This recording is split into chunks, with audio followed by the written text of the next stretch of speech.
Are you stuck in the same old routine at work? Do you find yourself hitting a creative wall, unable to see beyond your current perspective? It's time to break free and unlock the power of fresh perspectives. David Gouthro, back with Discover Fresh Perspectives, and today I have the pleasure of having a conversation with my friend and colleague, Tyler Hayden. Tyler, welcome. Thanks, David, and I'm ecstatic to be here. This is fun. I can't believe I get to hang out with you. I love it. It's a shared sense of joy. Awesome. So, Tyler, when I was asking what you're passionate about, I want to do a little back up a bit because you are the most prolific author I know. You have the greatest consistent, legitimate, transparent, wonderful energy. And, I was really kind of curious because you seem to be passionate about everything. And so we are trying to drill down to, so what is it that we could talk about today that you're passionate about with all that going on? And you said, well, I have a passion for having a balance where I can be creative. That's really important to you. So tell me a little bit more about that, what that means to you. Yeah. So, when I started my work and my life, it was, 1996. I just finished university and I decided to stay home to work for a bunch of reasons. And one of the things that I realized early on when I started my business, I was on unemployment and I would Tyler, I have to stop because not everyone knows where you live, where you started your life in. So whereabouts in Canada? I'm in Nova Scotia, so a little town called Lunenburg, Nova Scotia, home of the Blue Nose and Theodore Tugboat. So lots of famous things going on in Lunenburg. Oh, and Captain Highliner fish sticks. We can't forget Captain Highliner. Because I think that's good context for the conversation. Yeah, it's great context. Yeah, we have unemployment in the East. It's just one of the things that we're really good about going west and finishing the work that hasn't been finished out west yet. So because we have all of ours done, so we're on unemployment. So I was on EI. I was doing my work, building my business, and what I realized was I couldn't just work all the time. And when you're a young entrepreneur, you're at the grind all the time. So I started going for walks on the beach. I started, spending time in my dad's workshop, and I started picking up these chunks of wood that had floated up on the beach, and I'm like, hey, that kind of looks like a fish. And I would bring it home and then I'd hammer in this piece of a lobster trap that I found, and that's its tail. And there was this piece of canvas I found. And next thing I built all these sculptures from 6-foot sunflowers to small little fishermen. And anyway, that creative outlet helped me to be more successful in my job because I was able to let some of that energy go. I was able to do something different that allowed me to kind of let the ideas as a thought leader kind of percolate in the background. So there were all these fringe benefits of utilizing my creativity that started showing up in my work life and in my happiness. So, creating with my hands and creating with my mind became, symbiotic. So that's how it all began. It started when I was on unemployment walking on the beach. And from then I've done creative things, everything from NFTs and paintings to writing books to making postcards to selling photographs. And I just have all of this creative energy that I love to give out. So, so giving out that energy, some people find that being creative consumes energy. It sounds like for you, it's kind of like a perpetual motion kind of thing. It just, it feeds on itself, but generates energy for you and for your clients by extension. 100%. I think that the creativity is it's like a shot of excitement, So the more when I get a keynote, I get really excited about the creative process of building the keynote for people. I get excited about building graphics using Canvas so that it can be customized. I just did a thing for a group of construction hardware store, and I built this hardware wars, and we built all these custom graphics, and it was just super fun. It's just, and they feel more included, and it's special, and it's something that they can remember. And I think that, you give a little bit, but what comes out at the end is when you give that creativity away, people share their excitement with you, and then you're at a net positive place. But you have to get rid of the things that you produce, otherwise they become a burden, I think, at the end of the day. So, artists who, or creatives who do things, but they can't get rid of them, they can't move them forward. I think that's when they become burdensome. But when you can take your creativity and you can honestly make it in a way that you can share it, I think that's where the energy transfer happens, where people come back and they're like, I was walking through, I was going to get my eyes checked in Lunenburg, and I turned and I looked at this house that was across the road from the optometrist, and there were two of my paintings in the window of Santa Claus. And I was like, how cool is that? I painted them like 20 years ago, and I got to see them again, and they have them facing out onto the road so that other people could see them. I'm like, how cool is that? I'm It's fun. Flipping through like real estate ads, and I see my paintings on the walls of houses that are for sale. I'm like, how cool is that? Right? Well, one of the things that makes that cool for me as I'm listening to it is that you didn't create so that those things would show up. Right, Yeah. it's just doing it, and it showed up, and that fuels it, and, so a couple of things occur to me, and this may or may not be a good metaphor, but it's my podcast, I can have bad metaphors. You can do whatever you want, David. It's yours. It's like creativity in a way, the way that you described is a little bit like love, Yeah. and I don't think parents are concerned that if they have another child, they won't have enough love to go around for the second child and the third, Yeah. and in your Yeah. case, the fourth and the fifth. Yeah. Right. Right, but somehow Right. you find the ability for that. So, and because I like the thought that if the creativity doesn't move through, it gets blocked, Right. right? And it builds, and it's like a burden. It's in a warehouse and things like Yeah. that, and really inhibits your ability to create. But that whole notion of having it flow through, I love that. So, Yeah. so you're a busy guy. Like you, I am. I do things. you write, you produce, you're a parent. You have a wonderful wife who I met for the first time, was quite delightful and Yeah, she's incredibly awesome, tolerant right? from, Yeah, from of course. It takes a very special person. Very special, David. and 5 kids. So Yeah. how do you make the time to create? Or is that even something you think about? Yeah, so I mean, I don't get to create as much as I would like to. So I'm finding creative outlets in the work that I do. So adding, when we do programs, I have a team building program called Monet's Canvas, where we all paint paintings. So it's like a big paint night. So I can integrate some of that into the work that I do.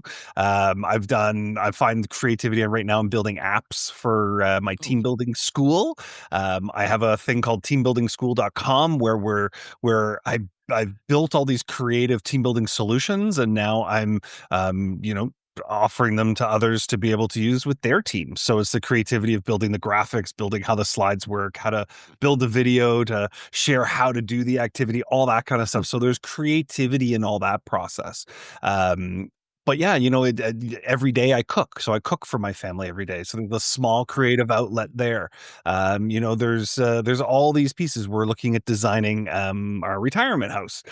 So we're in the process of working with the designers and the architects to build it just the way we want it. And I get to share my ideas with them. And so there's always avenues for finding creative outlets. It might not be currently painting, and it might not be currently making the sculptures, because that's not what's here right now. I think that being successful, I talk about in my keynotes, I talk about living life large, about grasping a hold of every single moment of every single day. And life is kind of like a big warehouse, David, where every day you get to go to this dark warehouse and somebody hands you a box, and you either choose to take action with what's inside the box, or you look at the box, you're like, I don't want to do anything with it, and you just put it down, or you don't do anything, you don't take any actions. And creativity is very much the same, where you open up the box and you're like, okay, what can I engage with inside this day to be able to enjoy my creativity in order to be successful in the work that I do? Because you don't know if you're going to get another box. My dad died when he was 61 years old. He was the youngest person in the nursing home, right? I'm now one of the oldest people in the gym. Like there's a reason why I'm one of the oldest dudes in the gym, is because I don't want to be the youngest guy in the nursing home. right. But so you never know how many of those boxes you're going to get. And when the box is there, the next day that box has disappeared from the previous day. So really enjoy what's inside that box. So I was just listening to all the things that you do, and I was just starting to feel, oh, yeah, I'm just going to go back and have a nap just hearing that. But I guess my question is, how you've got so many things that you're juggling and balancing. How Yeah. do you how do you become aware of when you're in balance Yeah. versus out of balance, and what do you do to get back in balance? Because it's not doesn't sound like it's one aspect really versus another. It's about juggling it back and forth.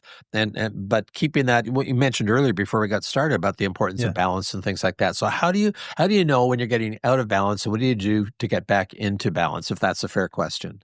Yeah, no, it's a totally fair question. And balance is okay. So I don't believe necessarily in work-life balance. I believe in work-life integration. I don't believe that we can be balanced, but I believe that we can be integrated. So in my experience, I think it's important to say, okay, how do I take what I am looking for in life and inject that into the activities of the day? People who are successful are active. They're activating on life. And so you become out of balance when you're doing the things for the wrong reasons, right? And if you're doing the right things for the right reasons, then the outcomes are positive, right? But if we're doing wrong things for the right reasons, we're going to be out of balance. Right. So that's how in my life, in my experience, that's what I've been doing. I'm for the last almost 30 years, I've been in this business of speaking and helping people. And it's for me, it's been about being authentic and present and coming in and doing the things that I love to do and I love to share, that I would do in my free time. And I've figured out how to monetize it, right? And that so it gives me that income to be able to enjoy life, right? I think that's it. I I think it's love that the simple. I love the concept of work life integration. When I think of work life balance, Mm, I think some people look at that as that's a static point. How do I right, get these things balanced? And I think it's right. more about work life balancing. So you move from Mm, one point of balance to another point of balance. So you start to lose your balance. What do? You don't yep, just wait till you fall over. You take a step in another direction to find another point of balance, which is, of I think, course. the notion of integrating both so that it works. Right, right. Well, and life is about ebbing and tiding of energy, right? Like energy is not a static, consistent flow. It comes with. So I was a farmer. I was a chicken farmer for a while, and when you're raising chickens, when they're in the brooder, like it's a lot of effort. Then there's kind of the middle stage where there's not as much effort. You're just giving them some feed and water and that kind of stuff, and then coming on the end when they get really big. If you're making meat birds, then there's a lot more work, especially if it's hot out, and like so it's not consistent, and it's just a matter of kind of riding all of those pieces that are coming at you at any one period of time. And So being you get to consume your work.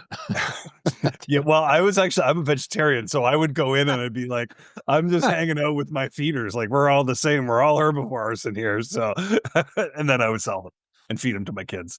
So, I guess one more question, because I think a lot of people think about being creative. I hear people say, "I'm not creative," right? Right. And whatever that bias or that vision is of that. Mm, So, what? So I think the judgment about creativity gets in the way, and I've seen some of your artwork yeah.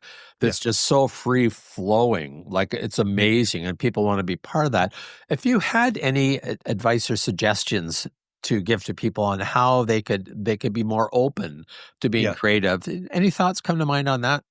Yeah, so I think that, and I've had this conversation before. I think it's a great question because people don't understand what their creativity looks like. Is you find the thing, life is about passion, right? And I love that that's the focus of what you wanted to chat about. And everybody has a little different piece of passion. Some people are passionate about their body and how their body moves, and they can find creativity in that. Other people find passion in more traditional arts like painting or that kind of of stuff. It's about, or another person cooks, and that's where they find their art and their love. It's those points where it's like what Mikkel Csikszentmihalyi talks about, where your skill level is maxed and your challenge level is maxed, and you get into this state of flow.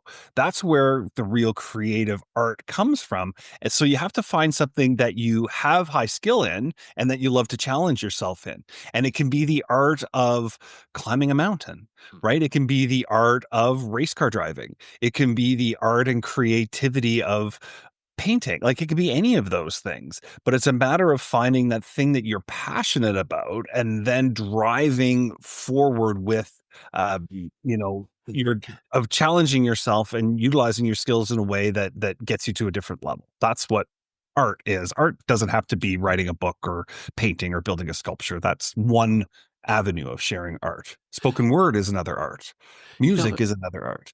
I'm just, again, a couple of thoughts coming to mind, and one is one of our colleagues, Brandy Heath, talks about the importance of play.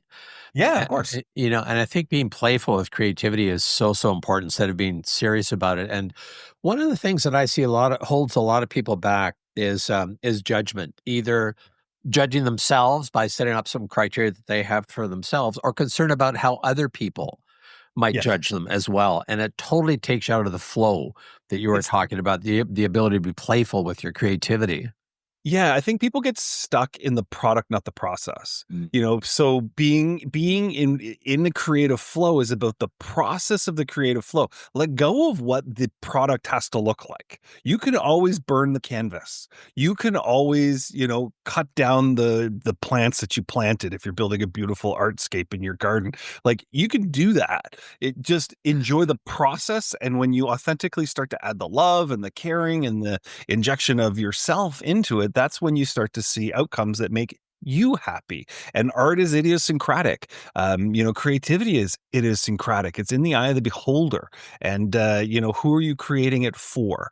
I would challenge you to create it for yourself first. And if you love it and the love shines through what you've made, then other people will love it too.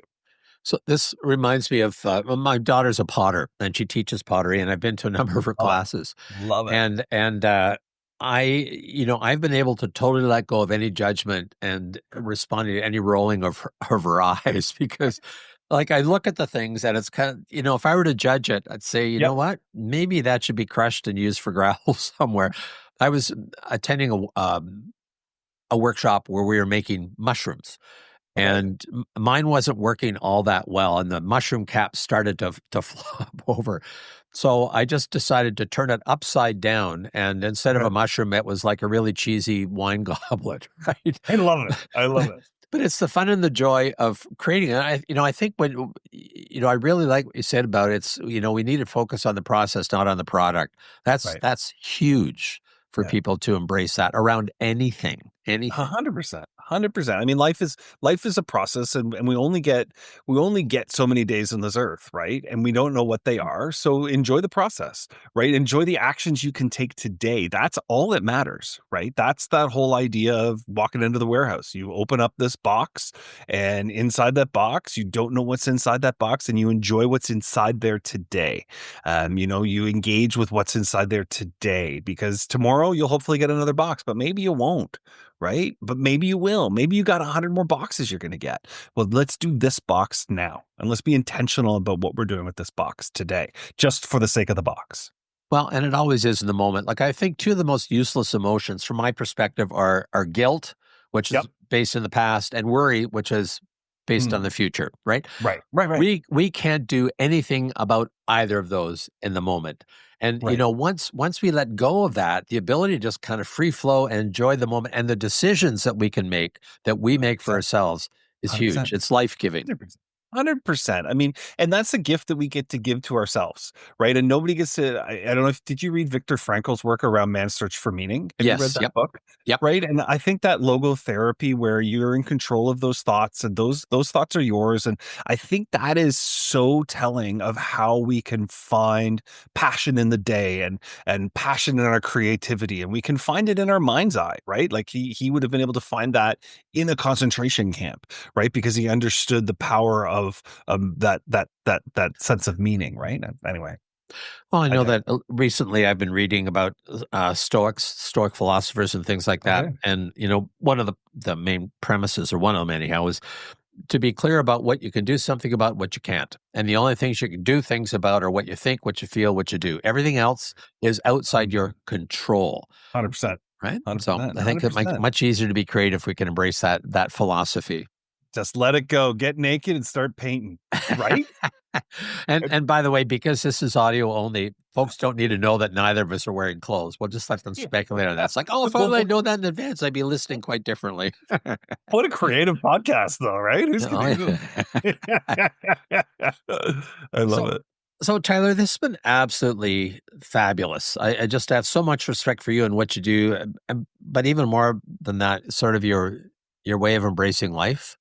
Yeah, thanks, David. I really appreciate you taking the time to be in the codcast. It's an East Coast thing. They have codcasts as opposed to podcasts, which is, it's kind of it's one of those ebb and flow East Coast sort of things. So, Tyler Hayden, thank you so much for being with us here today. I'll put all kinds of information in the program notes where people can reach out and see some of the things that you do. So, and I wish you just, I was going to say a holiday season, but since this probably isn't going to air until June, we're talking about holiday season 2025. I love it, David. You know what? Thank you very much for the fine work you're doing with the podcast. I think it's amazing, the thoughts and the people that you're bringing together. I think this is a wonderful body of work. Thank you for doing that. Well, thank you, and thank you for being part of it.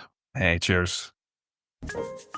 Subscribe now, because on Fresh Perspectives, every episode is an opportunity to explore new horizons and redefine what's achievable.